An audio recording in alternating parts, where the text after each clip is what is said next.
Porque provar, ele decorre de uma técnica. É necessária uma técnica para provar. Tá?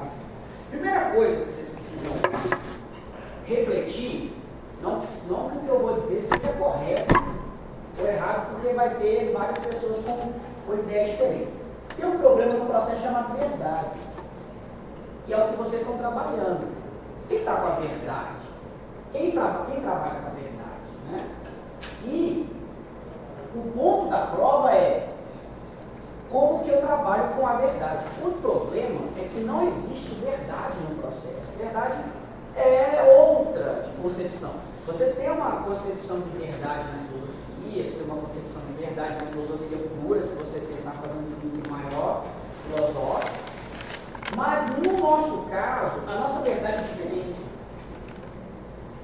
Nós estamos interessados aqui, e para a gente o melhor conceito de verdade é o conceito que trabalha com a reconstrução fática. Quem ganha o processo? Quem ganha o processo, ou a vitória dentro de um processo, seja ele qual for, está dentro da sua capacidade ou técnica de fazer uma reconstrução fática. Significa que pode ter sido o seu cliente que roubou, pode ter sido o seu cliente que matou e ele é absolvido. Não por justiça ou injustiça. Por isso que a gente quebra um pouco essa questão. O direito não trabalha com justiça ou injustiça. O direito não está preocupado com justiça. A justiça, assim como a verdade, são conceitos filosóficos. O que é justiça? Aí você vai lá em Aristóteles. A gente não trabalha com isso. Uma decisão para a gente é procedente ou improcedente. Justa ou injusta não é um conceito. Então, por isso que o direito não trabalha com justiça. Por quê? Porque o direito não trabalha com verdade. O direito trabalha com reconstrução fática. Então, dentre vocês, os grupos, seguramente vai convencer os juízes, através das provas, aquele que melhor fizer uma reconstrução fática.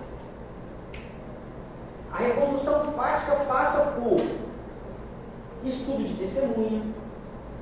A reconstrução fática passa por análise de documentos.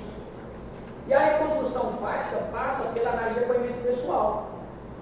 Então, se eu vou para uma audiência ciente do tipo de reconstrução fática que eu tenho que fazer, a possibilidade de eu ter um sucesso é maior. Não a verdade em si e não a justiça em si, mas a reconstrução ou desconstrução. Como vocês já viram em filme, certamente, qual que é a técnica do cara quando ele está diante da testemunha da outra? Ele tenta desqualificar a outra testemunha. Então, isso parte do quê? Isso parte de uma desconstrução. Então, na minha modesta opinião, o processo não trabalha com verdade, nunca trabalhou, e direito não trabalha com justiça. Então, quando vocês forem a parte deles é técnica. Quando vocês vierem para cá, o que vocês têm que construir é como e de que maneira eu melhor faço uma reconstrução. Como eu reconstruo o sofrimento da Poliana? Como eu reconstruo o sofrimento do Décio? De que maneira eu reconstruo? Como eu vou montar essa peça? E isso vai passar pela seguinte situação. Vocês precisam pensar nesse tabuleiro de maneira que autor e réu, vocês terão tanto depoimento pessoal, ou seja, as partes vão falar, e depois cada um vai ouvir as testemunhas. A princípio 3, uma para cada. Cada um pode enrolar até 3, tá? Eu preciso criar uma ordem de reconstrução. O que eu pergunto para a Poliana e o que eu pergunto para o Pickgram que pode me auxiliar nos pedidos do autor. O que eu pergunto para o Décio e o que eu pergunto para o Décio de modo a desconstruir a tese dele. No segundo quadro é o que eu pergunto para as testemunhas a fim de provar o que eu estou alegando. E outra, desconstruir a testemunha alheia. Eu preciso provar com a minha e preciso desconstruir com a do outro. a ponto de, muitas das vezes, a gente conseguir fazer prova para a gente com a testemunha do outro. Então, a parte probatória, ela passa por uma reconstrução de verdade. Toda vez que você trabalhar com prova, você está trabalhando com reconstrução. Por isso que em alguns casos a gente omite prova. Por que você omite prova? Você omite prova porque você não quer aquela reconstrução do processo. É lícito? É. Por isso que se você disser que é justo ou injusto, você vai cair num buraco sem fim. Não é justo ou injusto. Nem verdadeiro. E nem verdadeiro. Por isso. Por isso que em alguns momentos você tem um documento e você não coloca no processo. Porque você não está trabalhando com justiça ou injustiça, você está trabalhando com reconstrução. Aquela verdade você não quer que vá para o processo. Porque qual é a verdade que vale? A verdade que está nos autos. Para os juízes, não existe verdade fora. Para os juízes, eles vão julgar de acordo com a verdade aqui dentro. Significa que, se não está aqui dentro, não existe. Por isso omitimos testemunhas, por isso omitimos documentos. Por quê? Porque nós não trabalhamos com nem justiça nem verdade. Nós trabalhamos com reconstrução fática. Então, dentro do contexto de autores e réus, assim que sair aqui, qual é o primeiro ponto? Quantas testemunhas eu preciso? Para quê? Não adianta 10, você pode até 10 no processo civil. Para que 10? Às vezes uma já é suficiente, ou às vezes uma já te quebra. Quantas eu preciso? Para que eu preciso? E outra, eu vou ouvir as outras partes? Se vou, para quê? Porque, detalhe, se vocês não pedirem expressamente o depoimento pessoal assim que eles derem o despacho, você não pode ouvir a pessoa na audiência, não. Porque o depoimento pessoal, para acontecer, o depoente tem que ser intimado. Mesmo que você seja parte, você nem é cliente, você é ré. Nós chegamos no próximo da audiência. O autor fala assim, eu quero ouvir ela. Requereu? Não vai ouvir. Mesmo com você lá. Porque para ele te ouvir, ele tem que pedir antes para te ouvir. O juiz, tipo assim, se o cara não quer ouvir uma testemunha, se ele chegar na hora, eu quero ouvir tal testemunha, só quer falar. O juiz de ofício ele pode falar, você não quereu, ou é a oposição que fala? O juiz já de cara ele já nega. Ele pode permitir. O juiz pode permitir depoimentos de testemunhas do juízo. É o que normalmente, quando acontece isso, você faz. Você arrolou fora do prazo, perdeu o prazo, ou não arrolou. Você chegou com a testemunha, você vai pedir para ouvir, o juiz vai negar. Você fala, cadê? Quem é você? Sou Geraldo. O Geraldo está aqui, tá. A petição foi dentro do prazo, tá. Mas vamos imaginar que não. Sou Geraldo. O Geraldo está aqui não. Você pode crer, você arrolou duas. Quem é seu Geraldo? Está aqui não. O juiz não vai deixar você ouvir. Qual seria a sua chance? Excelência, essa testemunha é importante, eu gostaria que eu visse como testemunha do juízo. A chance disso acontecer é de talvez 0,1. Para dizer que é 0. No criminal, talvez, mas no cível, como é? Nós estamos lidando com o direito patrimonial, dificilmente o juiz aceita. O argumento houve como testemunha do juízo, excelência. O juiz fala, não, testemunha do juiz não, você quer rolar se ela, se você quer. Então, a chance seria essa, o juiz sentir aquela testemunha importante para ele resolver o caso. Mas, se ele fizer isso, com muita certeza, a outra parte vai bater até o STJ com grande chance de reformar. Então, a chance é muito pequena. No direito do processo civil tá no rol, vai ouvir, não tá, não vai. É igual depoimento pessoal. A parte está lá, na audiência, você pede, excelência, eu gostaria de ouvir a parte do juiz. Você pediu? Não vai ouvir. E ela está na sua frente. Então, muito cuidado. Professor Felipe, no caso é trabalhar com o tempo todo, né? Tem que trabalhar com o tempo todo. Expresso. Muito cuidado. Você nunca vai ouvir a outra parte se você não requerer dentro do prazo. Não vai ouvir. Não vai.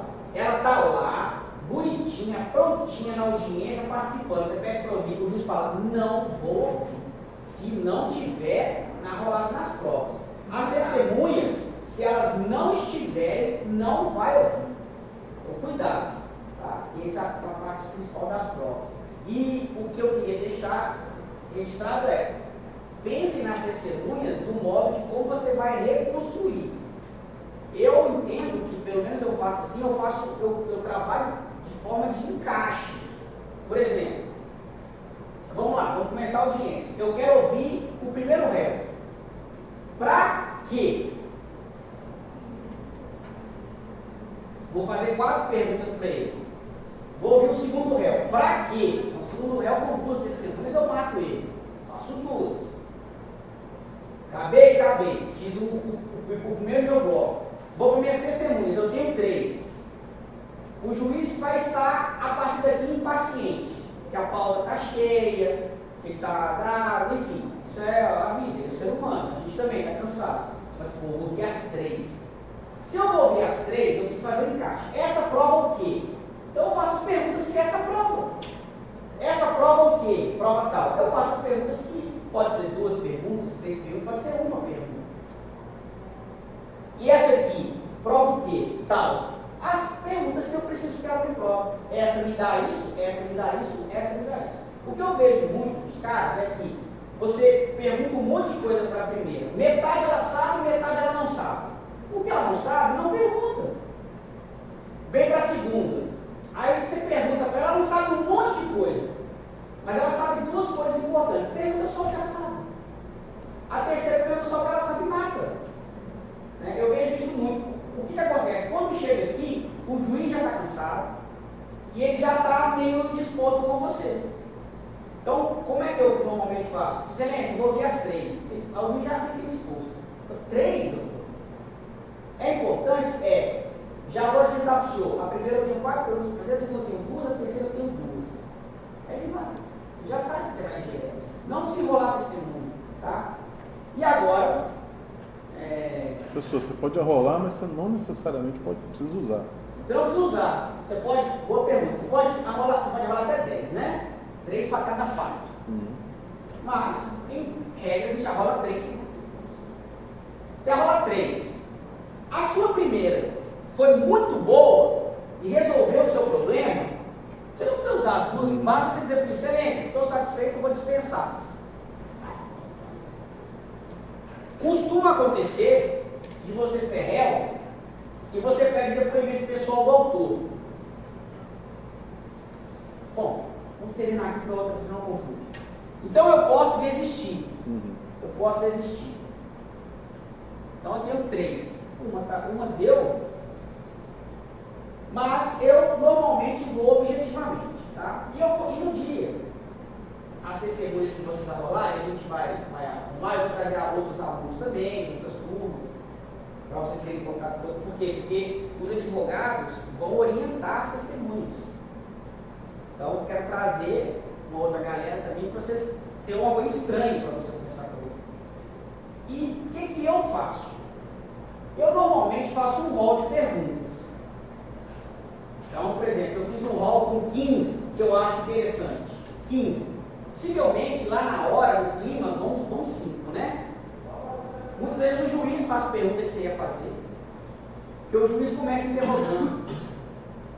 Aí, vamos supor que o juiz fez essa e essa. Então, sobrou 5 para mim, que o juiz já fez mais interrogações que eu precisava. Eu faço as 5 perguntas. Beleza, terminou? Resolvi o problema. Vamos para a próxima. É assim. A próxima, de novo, a gente vai fazer mais algumas perguntas para ela. E nesse rol eu vou riscando na hora. E na hora mesmo, desculpa. Na hora mesmo, você pode vir com o papel. Vai fazendo assim. Como está de dupla, o que é interessante quando é dupla? Inclusive, como advogado, você está advogando de dupla na audiência. Normalmente, um fica conferindo e o outro fazendo, porque você esquece. Aí o cara fala, está faltando aqui. Aí você faz, um auxilia o outro. Tá? Os dois não perguntam ao mesmo tempo, não se pode gerar bagunça. Normalmente, quem pergunta? Eu pergunto. Então, por exemplo, para todo mundo participar, um faz o depoimento pessoal, o outro faz o depoimento da testemunha, e vai trocando para todo mundo fazer, mas nunca os dois ao mesmo tempo, sempre um. E o outro que está na verificação vai. Funciona demais. Em audiência na prática, então, funciona muito. Um vai conferindo, sabe? Você esqueceu. Ou não, mas eu não vou fazer mais não. Aí o cara vai monitorando. Então, faça uma lista. Não tem problema de fazer. Tanto para depoimento pessoal quanto para cá. Mas porque a grande sacada da lista acontece metade da audiência, você não tem controle dela. Você tem controle de uma parte dela. Depois sai do controle. Por quê? Porque a pergunta que você faz vem com uma resposta que você não estava prevendo, que te gera outra pergunta. Por isso eu acho importante rol. Eu sempre levo. Para eu não me perder. Porque eu faço essa pergunta, a testemunha me dá uma resposta que me dá mais 3 perguntas que eu não previa. Essas 3 me desconcentram. Eu não consigo voltar mais onde eu estava. Isso é natural. O cara te dá uma resposta tão boa que você não esperava, que você joga mais 3 no lombo dele. Só que você está com o papel, você vai controlando. Terminei? Agora eu vou para cá. Então, aconselho para a prática e conselho para o trabalho. Faça uma lista, não venha desorganizar. Os advogados já vêm com a listinha. E aqui vai acontecer um monte de imprevisto. O testemunha vai falar um negócio que você às vezes não imaginava, te gera, aí pergunta mais isso. E quanto mais testemunha fala, mais você explora ela. O difícil é você arrancar a testemunha e fica assim, Foi. E aí? Ficar colocando o cara. Essa testemunha é difícil. Agora tem testemunha que você faz a pergunta, o cara conta a história. Aí é bom para quem está perguntando, é ruim para quem está do outro lado. Então oriente as suas testemunhas. Responda objetivamente, não conta história não. Responde só o que for perguntar, não sabe, fala que não sabe. Bom, Não sei. na verdade, no cível é assim. Você estava lá? Estava. Morreu. As minhas orientam assim. O cara vai te perguntar se você estava lá. Você fala que estava e ponto. Estava na rua de baixo, olhando para trás. Não interessa. Por isso eu estou falando, a gente não trabalha com a verdade. Eu não quero que você conte a verdade. Eu quero que você conte o que eu preciso. Está entendendo? A verdade não me interessa. Interessa o que eu preciso. Então, vai te perguntar se você estava. Você estava? Estava. Eu estava. O senhor estava lá? Estava. Acabou. Vê o que o cara vai perguntar de novo. Porque se o outro advogado não estiver preparado, ele vai reconstruir mal a fática. Quanto pior ele reconstruir, melhor para você. Então, a sua testemunha tem que estar preparada. A gente não orienta a testemunha a mentir. A gente não orienta a testemunha a falar que ela não sabe. A gente orienta a testemunha a depor. Como ela depor? Porque ela não sabe. Diz que o advogado é proibido de orientar a testemunha. Mentira. O advogado é proibido de induzir testemunha. Que é chamada testemunha de viver.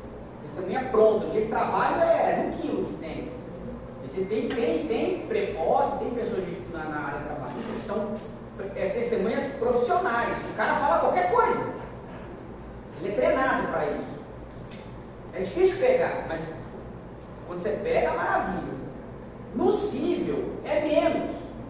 Então, no cível, onde o cara vai contar. Você viu o acidente? Vi de onde? Ele veio de cá para lá. Então, o cara conta. Cabe a você podar o cara. Não dizer para ele mentir. Senão vai ser preso e a testemunha presa. Vai os dois. Porque a testemunha te entrega. Manda o cara mentir e vai para o depoimento que você vê, se você tem peito. Se o juiz detectar que ela está nervosa e está mentindo, o juiz aperta ela e fala, foi ele que mandou mentir.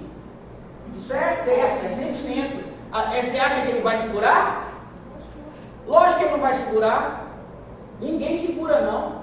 O juiz bate na mesa e fala assim, você está mentindo. Fala a verdade. Não era isso mesmo não. Quem te mandou falar mentira aqui? O advogado. Isso acontece. Então nunca. Se a testemunha é ruim, não leva. Se a testemunha está pipocando na porta da audiência, não ouve. desiste. Excelência, por gentileza, senhor Antônio, não vou vir mais não. Deixa pra lá, não leva. E se ela estiver insegura, não leva. Olha, eu não sei se eu vi, eu tô achando que eu não vi esse trem direito. Você tem certeza que você viu? Agora eu tô na dúvida. Não vai. É melhor você perder. É melhor você perder na boa do que você perder com a testemunha te jogando no buraco. Perde de menos. Eu vou perder sem ela. Mas com ela, eu perco muito mais. Então você não induz. Então você viu. Aí você, dentro das respostas que a testemunha te dá, que você monta o relatório. Porque você sabe que, como ela está falando da verdade, você sabe que na hora que você perguntar, ela vai falar com o que você quer, pressionada ou não. Ela vai falar porque é aquilo que ela sabe. Mas ela tem que receber a pergunta que ela sabe. E você tem que preparar ela para o depoimento da outra parte. O que o outro advogado pode te perguntar? Ele pode perguntar isso. Você sabe? Sei. Você consegue falar que você não sabe? Consigo. Então fala que você não sabe, você não está mentindo. Entendeu? É diferente. É diferente. Se o cara te perguntar e você falar que você não sabe, fala. Fala que você não sabe nada. É diferente você mentir. Viu? Não sei. Porque depois, se impressionar, o cara fala, não lembrava, não. Não lembro. Não lembro é a melhor saída para testemunha. Não lembro. Ela responde. Então, cuidado. Porque se ela for detectada que ela está mentindo, ela vai te entregar. Uma vez eu fui testemunha, o juiz olhou na minha cara e falou: você tem noção que se você mentir, eu vou te prender? Eles falam. Ali, filho, você não fala. Eu fui testemunha. Não é horrível. É horrível. Ela intimida a gente mesmo. O juiz falou comigo assim: você tem certeza do que você está falando? Eu já perdi minha certeza todinha. Eu cocei e falei: caramba, será que isso não? Deixa eu tentar lembrar. E o juiz me jogou por um buraco e falou assim: você é advogado, você senta lá, agora você está sentado aqui. Você não é advogado, não, você é testemunha. E ó. Então, bom, essas são as pinceladas para testemunha. Professor, a sistema de você vai escolher? Eu vou escolher. Não, posso deixar você escolher. Não, problema. Uma. E eu trago um aluno para participar? Pode ser. Não tem problema não. Bom, não vou achar o outro. Eu fico aqui assim. 7,5?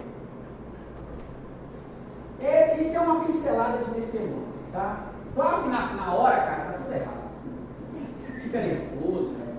Mas tudo isso aqui que você aprendeu, Tudo isso aqui, na hora tá errado. você aprende tudo errado. Eu já falei como é que é. Agora tem tudo para dar errado. É sério, dá tudo errado. Na hora assim, por isso venha com um plano de trabalho para fazer. Porque na hora você vai ver, vai ser uma descompassão do caramba. A testemunha vai falar um trem, você não entender, e o outro vai ficar nervoso, que a testemunha dele vai ter entregando ele. Aí vira uma confusão danada. Então sai do controle completamente. Quem vai controlar é o juiz, eles vão se virar lá. Mas assim, o depoimento de vocês vai sair do controle. Se vai sair do controle, venha preparado para o mínimo de controle possível. Porque lá fora vai ser assim. Com relação ao depoimento pessoal, é o seguinte: depoimento pessoal e nada é muito parecido. Depoimento pessoal e nada tem uma linha. Você fala autor? Eu vi a parte, depoimento pessoal. Ouvi o réu, ouvi o autor, porque o depoimento é cruzado. Sim. Ele, o autor, ouve o réu, ouve o réu. O réu ouve o autor, o réu ouve o autor. Tá? Começa com o autor depondo, tá? Então, se for pedir depoimento pessoal, a Poliana vai começar perguntando pro Décio. Você fala isso porque a peça já fala por si só. Já. Mas na ordem do processo, do CPC, está previsto. Se você ler o CPC, é assim. É cruzado começando pelo réu. O réu começa perguntando. Então a Poliana vai perguntar, depois a pequena vai perguntar, depois ele vai perguntar para cá, se for a vontade deles. Vocês podem não querer. Aí é princípio dispositivo, vocês vão fazer o que vocês quiserem. Não sei. Dentro do que vocês tiverem de estratégia. Mas para terminar isso aqui, o depoimento pessoal e nada é muito parecido. Por que o depoimento pessoal e nada é muito parecido? Porque é muito difícil fazer prova de depoimento pessoal. É muito difícil. Por quê? O depoimento pessoal só serve para uma coisa na prática. Por mais que você estude lá um monte de coisa que você serve, ele serve para uma coisa. Só uma. Ele serve para a confissão. Significa que a sua técnica no depoimento pessoal não é ficar contando historinha com o réu. Porque o réu, ele tem uma particularidade que a testemunha não tem. A testemunha não pode mentir.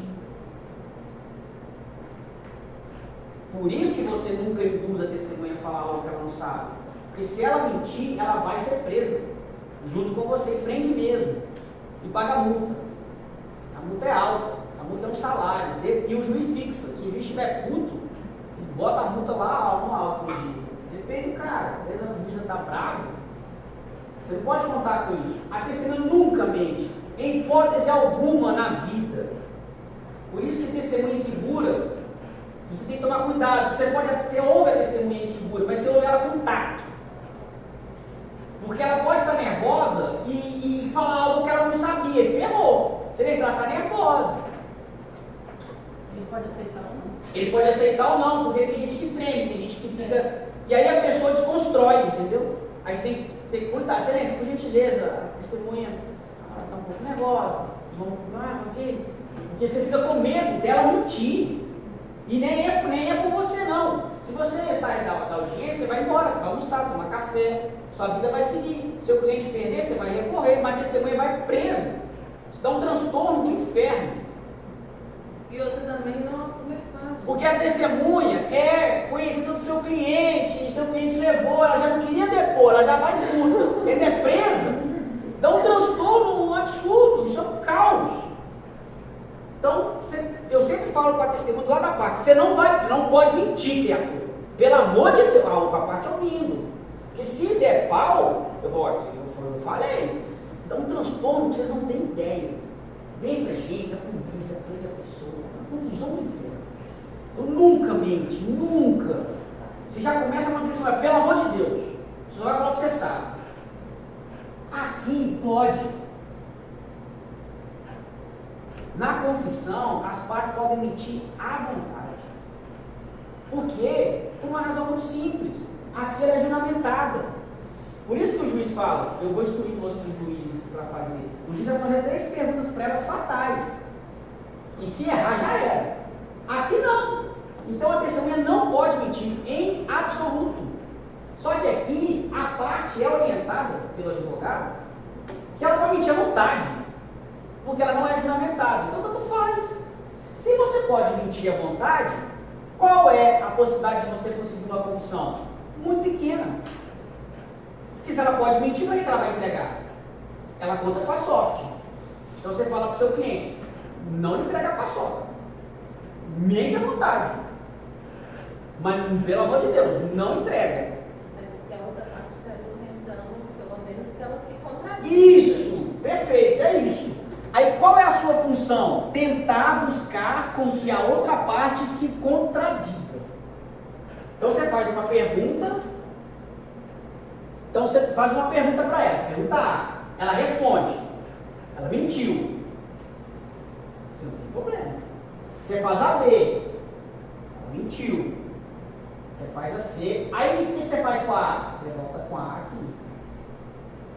Então quer dizer que você fez isso, mas e isso? Aí você volta na A. Para ver se ela escorrega. Então qual é o caminho do depoimento? Não ser cansativo, porque você consegue com 2, 3 perguntas saber se o cara vai entregar ou não. Se você vê que o cara não vai entregar, eu desisto. 3, 4, 5 perguntas. Eu vi que o cara está muito preparado, normalmente é dono da empresa, normalmente é um cara acostumado com a audiência, o cara não vai entrar e você desiste. Excelência, eu estou satisfeito, não vai dar nada. Quer dizer, vou para a testemunha, vou tentar pegar a testemunha. Ele não conseguiu pegar. Mas detalhe, se você, que é réu 1, consegue arrancar a confissão do autor, a acabou a instrução. Acaba o processo, acaba a audiência. Por isso é difícil e por isso que se você pega, vitória. Então, normalmente você vai perguntando para ele para ver se ele entrega. Se entregou, acabou a audiência. Excelência, confessado. Não precisa nem ouvir testemunho. Por isso o réu começa a ouvir do autor. Porque se o autor confessar, para que continuar? É mentira o que você está falando. Então, normalmente é assim. Tá? Normalmente é assim. Então, a confissão, você vai analisar dentro do critério que vocês fizerem, para tentar pegar uma contradição da outra parte. Viu que não dá? Não precisa insistir. Deu? Excelência, pode continuar se quiser, mas já entregou. Eu consegui uma recente assim. Eu fui rodando o autor, fui rodando, o juiz foi deixando. O juiz estava muito calmo. Você foi só perguntando. Eu fui só perguntando. E ele foi segurando. E no depoimento, ele não tem contato com o advogado, porque ele senta de frente para o juiz. Então não tem como você nem alertar o cara. Você está livre, porque o seu cliente está na frente do juiz, você está aqui, você não tem como fazer nada. Então, o que acontece? O juiz você vai perguntando e ele vai respondendo, vai perguntando e ele vai respondendo. Moral da história, o cara está solto. O advogado não tem condição de nem piscar, não tem condição de fazer nada, ele está de costa. No depoimento, o cara está de costa para você. Você não tem como fazer nada. Então, eu fui perguntando, e eu vi que ele começou a ficar cansado. Ele começou a ficar cansado. Aí eu voltava as perguntas, fui voltando as perguntas. Aí eu comecei a falar, mas peraí. Eu te perguntei se você falou isso, agora você falou isso, por que isso é isso? Aí o cara começa a ficar nervoso, o juiz começa a olhar para o cara meio assim. Aí até o cara entregar. Quando o cara entregar, eu falei, excelência, para mim estou satisfeito, está confessado. Ganhei. Mas isso é muito raro. Tá? É essa que eu tinha para falar. Venha organizado, lembrando que a confissão é para. O depoimento pessoal é para a confissão. Não serve para mais nada. Por quê? Porque você tem que partir do pressuposto que a outra parte está preparada e vai mentir. Porque ela pode. Se ela vai mentir, para que ela vai confessar? Então, cabe a você pegar a contradição. Como? Depende. Vai jogando as perguntas e vendo como é que ela reage. Tá? É isso. O depoimento pessoal também é oral lá na hora? Na hora. O depoimento pessoal é na hora. Com uma graça muito grande, as duas partes saem. Então, o réu 1 não escuta o que o réu 2, o autor falou. O autor não escuta. As partes saem. Só fica quem depõe. Você não escuta. Representar as partes do Décio? Quem vai representar ser o Décio, ser a Poliana na hora? Eu vou definir. Mas vai ser daqui da sala? Não, pode ser não, todo mundo vai ouvir. Eu vou trazer.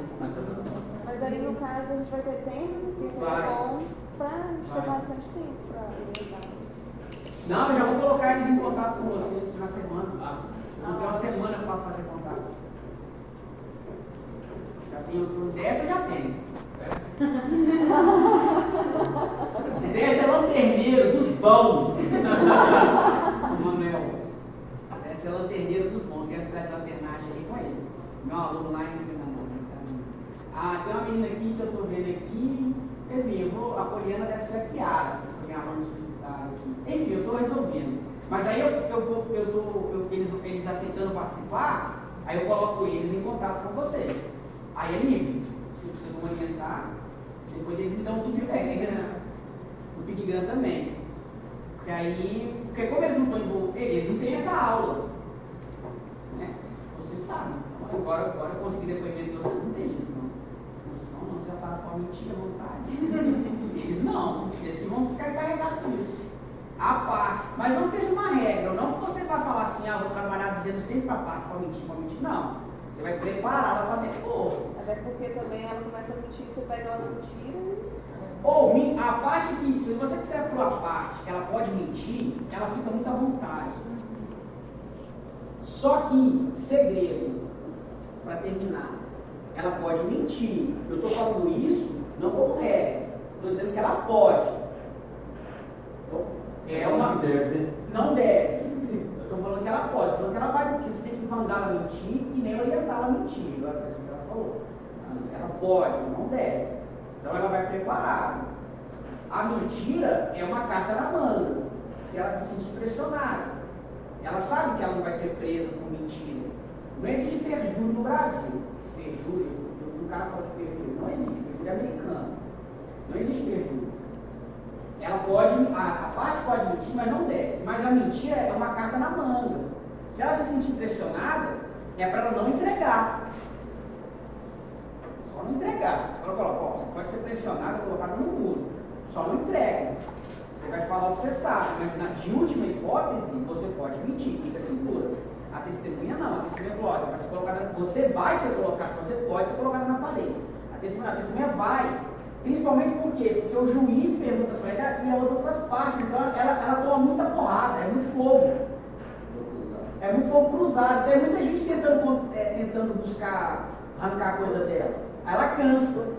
E quando o seu cérebro cansa, você bombeia costumeiramente vem uma informação que não deveria. Talvez estava guardada.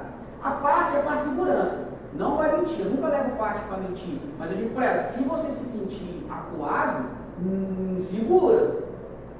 Pode mentir à vontade. Só não me entrega para eu ficar despreocupado. Porque se você entregar, acaba o processo.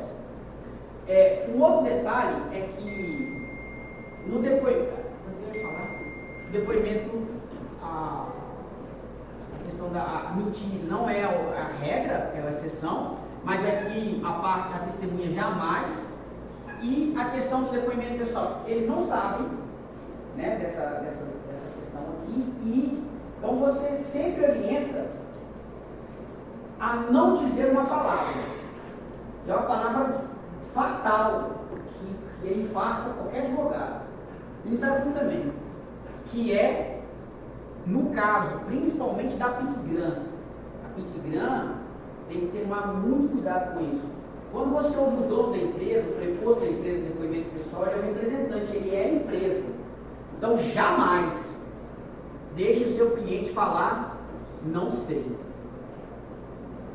A testemunha pode falar, não sei. Então, vamos lá. A testemunha, você está acuado, o juiz te pressionou, a outra parte te pressionou, você está muito pressionado, a audiência, o clima está tenso, não sei, não se comprometa, a testemunha. A parte que está com você, o seu cliente, o dono da empresa, jamais diga não sei. Mente, mas não diz não sei. A testemunha diz não sei, mas não mente. São coisas diferentes. Então, essa parte, o depoimento pessoal, jamais diga não sei.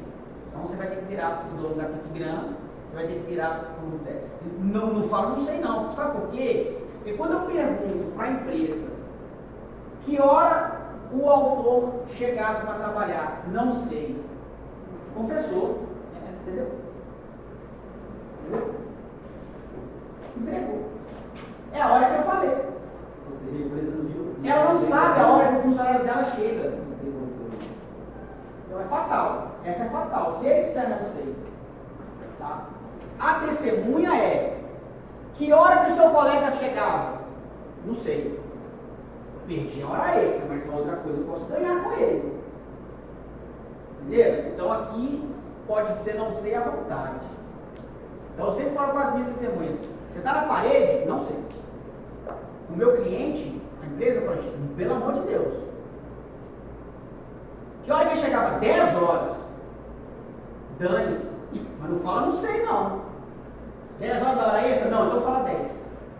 Era 7 já. Uma hora extra de 2 por dia. Mas se te perguntar, o que eu falo? Fala 10. Você não tem compromisso. Mas se você falar não sei, você está afirmando que é 7. O autor do réu tem que saber de tudo. Tem que saber de tudo. Essa é a verdade. Tá? Pronto. É isso. Autor e réu tem que saber de tudo. Então, os dois cumprem.